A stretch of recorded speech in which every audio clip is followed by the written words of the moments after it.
Hello guys, welcome to valuable education. आज हम करने वाले हैं यूजीसी नेट पेपर 2 कॉमर्स। उसमें यूनिट नंबर 2 है अकाउंटिंग एंड ऑडिटिंग और उसी का ही एक इम्पॉर्टेंट टॉपिक है अकाउंटिंग एंड इट्स कंसेप्ट्स। और ये जो टॉपिक है वो यूजीसी नेट में भी आता है और साथ ही बीकॉम के फर्स्ट ईयर के लिए भी इम्पॉर्टेंट है। तो शुरू करते हैं। फर्स्ट है अकाउंटिंग का मीनिंग। अकाउंटिंग क्या है? तो अकाउंटिंग जो है वो एक प्रोसेस है, प्रोसेस ऑफ रिकॉर्डिंग। जो भी ट्रांजेक्शन्स होती हैं उसको पहले तो हम रिकॉर्ड करते हैं, उसके बाद उसको क्लासीफाई करते हैं और उसके बाद समराइज करते हैं और उन सभी को एनालिसिस करते हैं और इंटरप्रेट करते हैं। फाइनेंशियल ट्रांजेक्शन्स को इंटरप्रेट करते हैं और उसके बाद हमें फाइनेंशियल पोजीशन जान सकते हैं, हम बिजनेस की रिजल्ट जान सकते हैं बिजनेस का कि बिजनेस ने क्या किया है, फर्म ने क्या किया है, प्रॉफिट अर्न किया है या लॉस इनकर किया है। तो ये होती है अकाउंटिंग। अकाउंटिंग में be defined as the process of recording, classifying, summarising, analysing and interpreting the financial transactions. जो भी फाइनेंशियल ट्रांजेक्शन्स होते हैं उसको सबसे पहले तो हम क्या करते हैं, रिकॉर्ड करते हैं, क्लासीफाई करते हैं, समराइज करते हैं, एनालिसिंग एंड इंटरप्रिटिंग। ठीक है। फिर है ऑब्जेक्टिव्स। क्या है अकाउंटिंग का ऑब्जेक्टिव्स? तो अकाउंटिंग का ऑब्जेक्टिव्स तो उसमें पहला है systematic recording of business transaction. जितने भी बिजनेस के ट्रांजेक्शन है उसको हम सिस्टमेटिकली रिकॉर्ड करते हैं। ठीक है। और उसके बाद हम उसको क्लासिफाई करते हैं, समराइज करते हैं लॉजिकल मैनर में।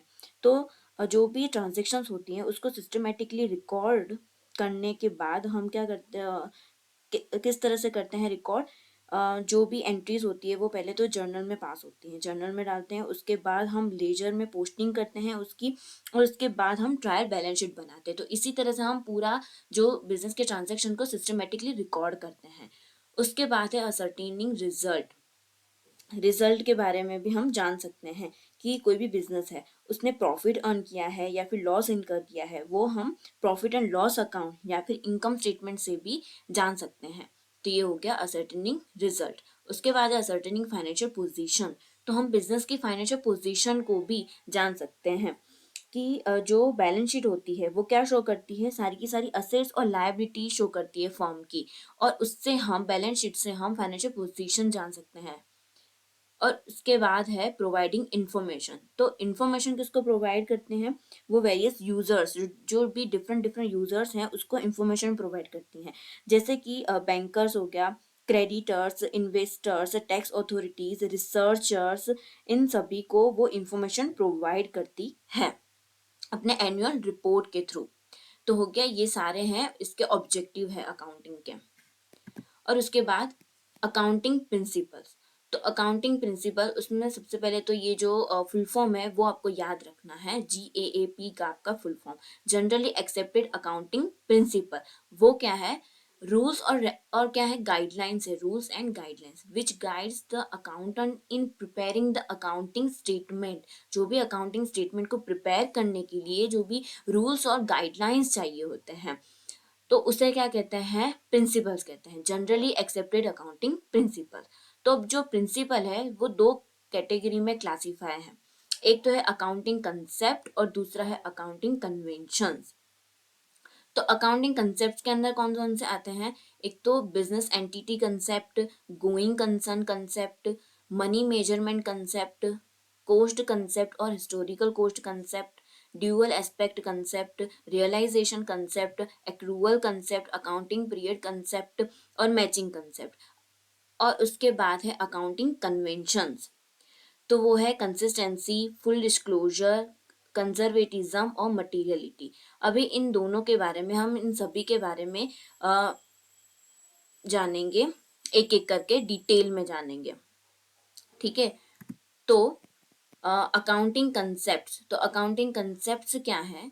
जो यूनिफॉर्मली अडॉप्टेड है, जो सभी ने उसको अडॉप्ट किया है, सभी ने एक्सेप्ट किया है, और जो इस्टेब्लिश बाय लॉ, लॉ ने ही इस्टेब्लिश किया है, इस्टेब्लिश बाय लॉ, और जो यूनिफॉर्मली अडॉप्टेड है, जिसके अंदर पर्सनल जजमेंट या बायसनेस का कोई भी रोल नहीं है, क्योंकि वो सभी लोग अडेप्ट करते हैं, यूनिफॉर्मली अडॉप्टेड बाय ऑल, वो होते हैं कंसेप्ट्स। तो उसके अंदर फर्स्ट कंसेप्ट है बिजनेस एंटिटी कंसेप्ट। तो बिजनेस एंटिटी कंसेप्ट क्या कहता है? जो बिजनेस और ओनर है वो दोनों सेपरेट है, फ्रॉम ईच अदर, वो एक दूसरे से क्या है, सेपरेट है, बिजनेस और ओनर। जो भी ट्रांजेक्शन किए जाते हैं वो बिजनेस के point of view he record किए जाते हैं, ना कि बिजनेस मैन के पॉइंट ऑफ व्यू। ठीक है, फॉर एग्जाम्पल कि जैसे कोई एक पर्सन है, उसने इन्वेस्ट किया है 1 लाख रुपए अपने बिजनेस में। ठीक है, तो उसने जो इन्वेस्ट किया है 1 लाख रुपए, तो वो बिजनेस के बुक्स ऑफ अकाउंट में एज अ कैपिटल शो होंगे। क्या होंगे, एज अ कैपिटल, कि उसने कैपिटल इन्वेस्ट किया है बिजनेस के अंदर। तो जो भी ट्रांजेक्शन रिकॉर्ड होते हैं वो बिजनेस के पॉइंट ऑफ व्यू होते हैं, ना कि बिजनेस मैन के पॉइंट ऑफ व्यू। तो ये बिजनेस एंटिटी कंसेप्ट क्या कहता है, बिजनेस और ओनर दोनों ही सेपरेट है फ्रॉम ईच अदर। और उसके बाद है गोइंग कंसर्न कंसेप्ट। तो गोइंग कंसर्न कंसेप्ट क्या कहता है कि जो बिजनेस है वो for a long period of time के लिए चालू ही रहता है। ठीक है, चाहे कोई भी पर्सन की एंट्री हो या एग्जिट हो, कोई भी पार्टनर एंट्री हुआ हो या फिर एग्जिट हुआ हो, इससे कोई फर्क नहीं पड़ेगा, बिजनेस तो जो है वो फ्यूचर में चालू ही रहेगा। ठीक है, तो it is assumed that the business has neither the intention nor the need to close its operations in near future। Near future में, फ्यूचर में उसके जो ऑपरेशन है वो क्लोज करने का कोई भी इंटेंशन नहीं है। यही एज्यूम करता है गोइंग कंसर्न कंसेप्ट। कोई भी बिजनेस चालू होता है, स्टार्ट होता है, तो वो जो है वो लॉन्ग पीरियड ऑफ टाइम के लिए ही चालू रखना है, करना है, और इसी पर्पस से ही होता है। तो वो है गोइंग कंसर्न कंसेप्ट। उसके बाद है money measurement concept. Money measurement concept क्या कहता है कि जो भी सारे ट्रांजेक्शन्स हैं जो मनी में एक्सप्रेस किए जा सकते हैं, इन टर्म्स ऑफ मनी में एक्सप्रेस किए जा सकते हैं, उन्हीं को ही रिकॉर्ड करते हैं बुक्स ऑफ अकाउंट में। फॉर एग्जाम्पल, जैसे कि death of the manager, manager की डेथ हो गई, फिर डिस्प्यूट हो गया, ऑर्गेनाइजेशन में स्ट्राइक हो गया, तो ये सारे जो है बिजनेस को अफेक्ट तो करते हैं, लेकिन इनको हम बुक्स ऑफ अकाउंट में रिकॉर्ड नहीं करते। क्यों? क्योंकि ये मनी के अंदर हम एक्सप्रेस नहीं कर सकते हैं। इसीलिए वही ट्रांजेक्शन जो मनी में एक्सप्रेस कर सकते हैं हमें वही रिकॉर्ड करने हैं। तो वो होता है मनी मेजरमेंट कंसेप्ट। उसके बाद है फोर्थ कंसेप्ट है कोस्ट कंसेप्ट और हिस्टोरिकल कोस्ट कंसेप्ट। तो कोस्ट कंसेप्ट और हिस्टोरिकल कोस्ट कंसेप्ट क्या कहता है, जो भी असेट्स है वो उसके परचेज के टाइम पे जो उसकी कोस्ट है उसी में ही हमें रिकॉर्ड करना चाहिए। ठीक है, और उसके बाद सिस्टमेटिकली जो भी डेप्रिसिएशन है वो चार्ज करने चाहिए। डेप्रिसिएशन से उसकी जो वैल्यू है वो धीरे धीरे करके कम होगी सिस्टमेटिकली। लेकिन जब भी हमने जो भी असेट्स जो है वो परचेस किया है, उस टाइम जो उसकी कॉस्ट है उसी में ही उसको रिकॉर्ड करना चाहिए, और उसके बाद सिस्टमेटिकली उसकी जो वैल्यू है वो रिड्यूस होगी बाय चार्जिंग डेप्रिसिएशन। ठीक है, और उसे हम क्या कहते हैं, हिस्टोरिकल कोस्ट या फिर एक्विजिशन कोस्ट कहते हैं। The value at which the assets are recorded in the books is known as the historical cost और एक्विजिशन कोस्ट, उसे ही कहते हैं कोस्ट कंसेप्ट या हिस्टोरिकल कोस्ट कंसेप्ट। उसके बाद फिफ्थ है ड्यूअल एस्पेक्ट कंसेप्ट। तो ड्यूअल एस्पेक्ट जो सिस्टम है, डबल एंट्री सिस्टम उसको हम कहते हैं double entry system. Dual aspect concept को ही कहते हैं डबल एंट्री सिस्टम। वो किसने इन्वेंट किया था, लुका पेशियोली ने इन 1494 में किया था। ये इंपॉर्टेंट है, आ सकता है एग्जाम में। तो ये जो डबल एंट्री सिस्टम है वो क्या कहते हैं कि एवरी ट्रांजेक्शन, जो सारे के सारे हर ट्रांजेक्शन जो है वो उसके दो एस्पेक्ट होते हैं, एक तो होता है डेबिट एस्पेक्ट और दूसरा होता है क्रेडिट एस्पेक्ट। और इसी वजह से ही जो भी डेबिट अमाउंट होती है, टोटल डेबिट अमाउंट जो होती है वो हमेशा क्या होती है, इक्वल होती है to the total credit amount. इसका मतलब ये होता है कि टोटल असेट्स जो है वो टोटल लायबिलिटी के बराबर होता है, इक्वल होता है। जो दो साइड्स होती है, डेबिट साइड और क्रेडिट साइड, वो दोनों क्या होती है, इक्वल होती है। यानी कि जो टोटल असेट्स होता है वो टोटल लायबिलिटी के बराबर होता है। बैलेंस शीट के अंदर भी हम देखते हैं जो लायबिलिटी साइड और असेट साइड जो होती है वो दोनों ही क्या होती है, इक्वल होता है। तो यही तो होता है double entry system. This concept establish the relationship among assets, liabilities और कैपिटल, इन तीनों के बीच में क्या रिलेशनशिप एस्टैब्लिश करता है फ्रॉम द अकाउंटिंग इक्वेशन। कौन सा है ये equation, assets equal to liabilities plus capital. जो भी असेट्स होता है, असेट्स वो किसके बराबर होते हैं, लायबिलिटीज, और कैपिटल के बराबर होता है असेट्स। ठीक है, तो लायबिलिटीज प्लस कैपिटल हम करेंगे तो हमें क्या मिलेगा, असेट्स मिलेगा। ठीक है, तो ये होता है ड्यूअल एस्पेक्ट कंसेप्ट, यानी कि every transaction have to aspect, दो एस्पेक्ट होते हैं, एक तो डेबिट एस्पेक्ट और एक होता है क्रेडिट एस्पेक्ट, तो ड्यूअल एस्पेक्ट कंसेप्ट। उसके बाद है रेवेन्यू रिकॉग्नाइजेशन रियलाइजेशन कंसेप्ट। तो रियलाइजेशन, कोई भी जो ट्रांजेक्शन है वो तभी रिकॉर्ड होगा जब अ, हम कोई असेट्स जो है वो बेच रहे हैं। ठीक है, तो उसका जो ओनरशिप है, टाइटल है, वो हम परचेसर को ट्रांसफर कर दिया है हमने। ठीक है, तो वो अभी लीगली लायबल हो गया पे करने के लिए अमाउंट, तो हम उसको तभी रिकॉर्ड कर देंगे, चाहे हमें वो पैसे अभी मिले हो या ना मिले हो, लेकिन हमने उसको बेच दिया है तो हमने रिकॉर्ड कर लिया है। ठीक है, तो उसे कहते हैं रियलाइजेशन कंसेप्ट कहते हैं। For example, when value of assets increase, it cannot be considered as a profit unless the asset is sold and profit is realized। कि कोई भी asset है उसकी वैल्यू इंक्रीज तो हो रही है, पर हम उसको प्रॉफिट नहीं कंसिडर करेंगे, लेकिन जब हम asset को बेच देंगे, सोल्ड कर देंगे, तभी जो प्रॉफिट रियलाइज होगा, तो उसे हम कहते हैं रियलाइजेशन कंसेप्ट कहते हैं। हम तभी ट्रांजेक्शन को रिकॉर्ड करते हैं जब हमने उसे सेल कर दिया हो, जो ओनरशिप है वो परचेसर को ट्रांसफर हो गई हो, और वो लीगली लायबल भी हो गया हो, भले ही हमें वो पैसे मिले हो या ना मिले हो। ठीक है, तो वो हो गया रिवेन्यू रिकॉग्निशन कंसेप्ट या फिर रियलाइजेशन कंसेप्ट। उसके बाद है एक्रूअल कंसेप्ट। एक्रूअल कंसेप्ट हमें क्या कहता है, एक्रूअल कंसेप्ट जो है वो फंडामेंटल प्रिंसिपल ऑफ अकाउंटिंग है, और वो क्या कहता है कि requires recording revenues when they are earned and not when they are received in cash।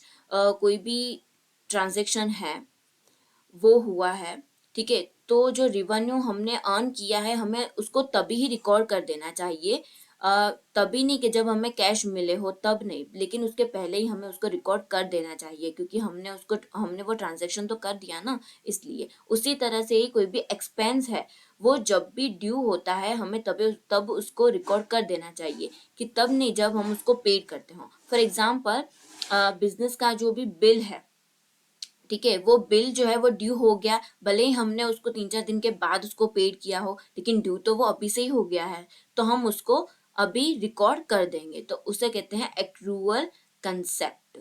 Okay, और उसके बाद है अकाउंटिंग पीरियड कंसेप्ट। वो क्या कहता है कि to know the result of business at frequent intervals. Frequent interval पे हमें बिजनेस का रिजल्ट जानने के लिए हम क्या करते हैं, उसको रिकॉर्ड करते हैं। जैसे कि 12 मंथ्स हो गए, 1 साल के लिए हम करते हैं कि 1 अप्रैल से लेके 31 मार्च तक एवरी ईयर हम as a accounting period count करते हैं, हम 1 साल को काउंट करते हैं, जैसे कि 1 अप्रैल से लेकर 31 मार्च तक। क्यों? To know the result of business at frequent intervals. उसके बाद है मैचिंग कंसेप्ट। मैचिंग कंसेप्ट क्या है कि ये जो कंसेप्ट है, this concept is based on the accounting period concept पे बेस्ड है, और ये मैचिंग कंसेप्ट क्या कहता है कि जो सारे के सारे एक्सपेंसेस है, ठीक है, उसी अकाउंटिंग ईयर के वो मैच होना चाहिए with the revenue of that period. मतलब कि किसी 1 साल का जो एक्सपेंसेस है वो उसके रिवेन्यू के साथ मैच होना चाहिए, उसे कहते हैं मैचिंग कंसेप्ट। वो 1 ही साल के लिए होना चाहिए, वही अकाउंटिंग पीरियड के लिए होना चाहिए, तो उसे कहते हैं मैचिंग कंसेप्ट, कि all expenses of an accounting period should be matched with the revenue of that period. तो ये हो गए कंसेप्ट्स। उसके बाद है अकाउंटिंग कन्वेंशंस। तो अकाउंटिंग कन्वेंशंस क्या है, तो वो जो है वो जनरली सभी के लिए एप्लीकेबल नहीं होता, not uniformly applicable by all. ठीक है, वो एक क्या है, बेस्ड ऑन जनरल एग्रीमेंट, ये जस्ट एन एग्रीमेंट ही होता है, जनरल एग्रीमेंट होता है, और ये जो सभी के लिए एप्लीकेबल नहीं होता, और इसके अंदर, और इसीलिए इसके अंदर पर्सनल जजमेंट या फिर बायसनेस भी हो सकते हैं, because of not uniformly applicable to all. तो उसके अंदर टोटल 4 हैं। तो फर्स्ट है फुल डिस्क्लोजर। तो फुल डिस्क्लोजर क्या कहता है कि ऑल सिग्निफिकेंट इंफॉर्मेशन, सारी की सारी इंफॉर्मेशन को हमें फुल्ली और फेयरली डिस्क्लोज करना चाहिए फाइनेंशियल स्टेटमेंट्स के अंदर। ठीक है, तो ये क्या कहता है फुल डिस्क्लोजर। तो सारी की सारी जो इंफॉर्मेशन है, सिग्निफिकेंट इंफॉर्मेशन, उसे हमें फाइनेंशियल स्टेटमेंट के अंदर रिकॉर्ड करना चाहिए। यही कहता है फुल डिस्क्लोजर कन्वेंशन। उसके बाद है कंसिस्टेंसी। कंसिस्टेंसी क्या कहता है कि जो भी अकाउंटिंग प्रैक्टिसेस है, कोई भी मेथड ले लो, कोई भी प्रैक्टिस ले लो, तो वो जो है वो सेम रहनी चाहिए। From one year to another वो सेम ही रहनी चाहिए।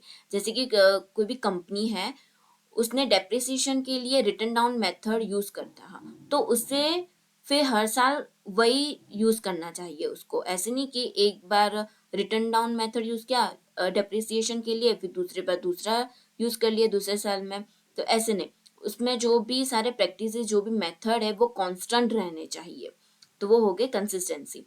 उसके बाद है कंजर्वेटिज्म, प्रूडेंस। उसको हम प्रूडेंस भी कहते हैं। कंजर्वेटिज्म का दूसरा नाम क्या है? प्रूडेंस है। The concept of conservatism states that we should not anticipate a profit but should provide for all possible losses while preparing financial statement। कि जब भी हम फाइनेंशियल स्टेटमेंट को प्रिपेयर करते हैं, तभी सारी जो पॉसिबल लॉसेस होते हैं हम उसको पहले रिकॉर्ड कर लेते हैं कि हाँ ये जो है लॉस होने वाला है, तो हम उसको रिकॉर्ड कर लेते हैं। लेकिन जो भी सारे एंटिसिपेटेड प्रॉफिट है, हम उसको रिकॉर्ड नहीं करते हैं पहले से ही। ठीक है, तो we should not anticipate a profit but should provide for all possible losses. ठीक है, तो यही होता है कंजर्वेटिज्म या प्रूडेंस कन्वेंशन। कि उसके अंदर क्या होता है कि हम ऑल पॉसिबल लॉसेस को प्रोवाइड करते हैं, यानी कि हम उसको रिकॉर्ड कर देते हैं कि फ्यूचर में ये जो पॉसिबल लॉसेस है वो होने वाले हैं, और जो भी एंटिसिपेटेड प्रॉफिट है हम उसको रिकॉर्ड नहीं करते हैं पहले से ही। ठीक है, तो वो हो गया कंजर्वेटिज्म या प्रूडेंस। उसके बाद है मटीरियलिटी। मटीरियलिटी क्या कहता है? जो मटीरियलिटी है वो एक्सेप्शन है किसका? फुल डिस्क्लोजर का। फुल डिस्क्लोजर क्या कहता है कि सारी की सारी इंफॉर्मेशन को हमें रिकॉर्ड करना चाहिए। बल्कि मटीरियलिटी क्या कहता है कि हमें उसी ट्रांजेक्शन को रिकॉर्ड करना चाहिए, only those items which are material. जो भी मटेरियल है हम उसी को ही रिकॉर्ड करना चाहिए। एंड इग्नोर और इररिलीवेंट और इनसिग्निफिकेंट आइटम, जो भी इररिलीवेंट है, जो इनसिग्निफिकेंट है, हम उसको इग्नोर करना चाहिए। ठीक है, an item is said to be material if it is likely to influence the decision of the users like investors. कि मटेरियल का मतलब क्या होता है? मटेरियल आइटम का मतलब ये वैसी आइटम जो कि बिजनेस के डिसीजन को इन्फ्लुएंस करता हो। जो भी यूजर्स हैं, जैसे कि इन्वेस्टर्स हो गए, टैक्स अथॉरिटीज हो गए, रिसर्चर्स हो गए, उनके डिसीजन को इन्फ्लुएंस करता हो, हमें वही चीज़ों को इंक्लूड करना चाहिए, रिकॉर्ड करना चाहिए। जो भी इररिलीवेंट है, इनसिग्निफिकेंट है, वो आइटम्स को हमें इग्नोर करना चाहिए। वो होता है मटीरियलिटी। और फुल डिस्क्लोजर क्या कहता है कि हमें सारी की सारी इंफॉर्मेशन को फुल्ली एंड फेयरली डिस्क्लोज करना चाहिए। तो ये हो गया फुल डिस्क्लोजर। उसके बाद है एक इम्पॉर्टेंट, ये अकाउंटिंग कन्वेंशन तो ये 4 ही थे: फुल डिस्क्लोजर, कंसिस्टेंसी, कंजर्वेटिज्म और मटीरियलिटी। और उसके बाद एक इम्पॉर्टेंट लाइन है कि fundamental accounting assumptions as per accounting standard 1। As per accounting standard 1 जो फंडामेंटल अकाउंटिंग एज्यूम्शंस है वो कौन कौन से हैं? तो वो टोटल 3 है। एक तो है गोइंग कंसर्न, दूसरा है कंसिस्टेंसी और तीसरा है एक्रूवल। ये 3 जो है वो फंडामेंटल अकाउंटिंग एज्यूम्शंस है एज पर अकाउंटिंग स्टैंडर्ड 1। इसका भी क्वेश्चन एग्जाम में आ चुका है, तो इसको हमें याद रखना है। टोटल 3 है फंडामेंटल अकाउंटिंग एज्यूम्शन। एक तो है going concern, consistency and accrual. ठीक है, तो ये हो गए अकाउंटिंग कन्वेंशंस। आपको ये वीडियो पसंद आया हो तो इसको लाइक, शेयर और सब्सक्राइब जरूर करिएगा। Thank you.